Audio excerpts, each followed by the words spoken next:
An Alice Springs accountant has pleaded guilty to stealing close to $800,000 from Aboriginal organisations across Central Australia. Tom Maddocks was in court. 46-year-old Johannes Jobert stole about $780,000 between 2010 and 2014 when he was working as a bookkeeper for a local accounting firm just down the road, which has since closed. Essentially, he would transfer directly from clients' bank accounts into his own personal bank account, hacking financial records and manipulating the accounting system. He was in a significant position of trust. Through about 170 separate transactions, he stole about $550,000 from almost 20 organisations around Central Australia.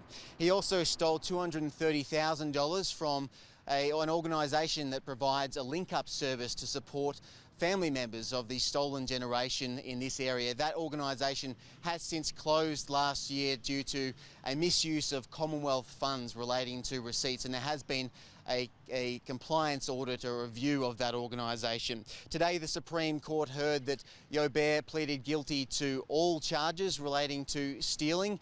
We also heard that he was feeding a pathological gambling addiction through online betting, including poker. The case will return to the court next week for sentencing. He's been remanded in custody ever since he handed himself into police in the middle of last year.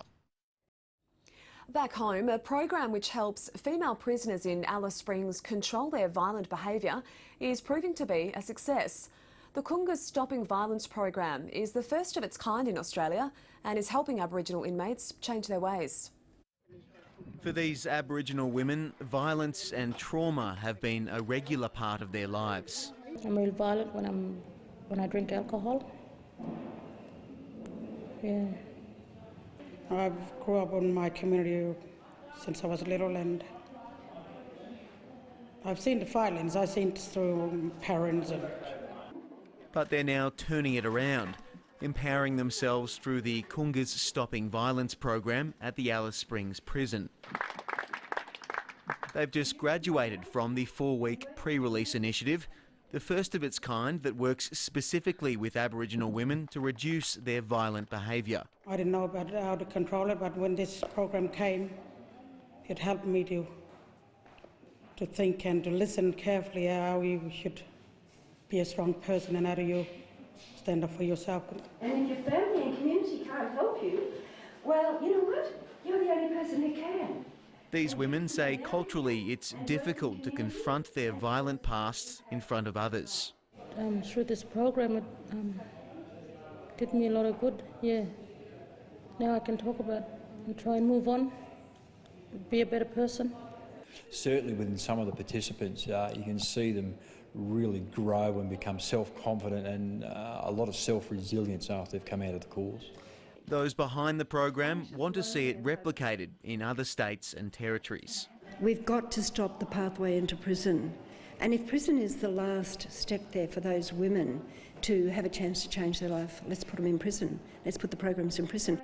Professor Atkinson says programs like this are critical to making a dent in rising incarceration rates for Aboriginal women. Are we going to keep building more prisons, or are we going to develop and run the programs that people need to get on with their lives? For Grace and Sophia, the end of this program marks the end of their time in prison. They'll be released next week. I just want to come out of a strong person and a changed person, and to teach these young people, you know, it's not a safe place to come to prison. Returning to their families as different women. Tom Maddocks, ABC News, Alice Springs.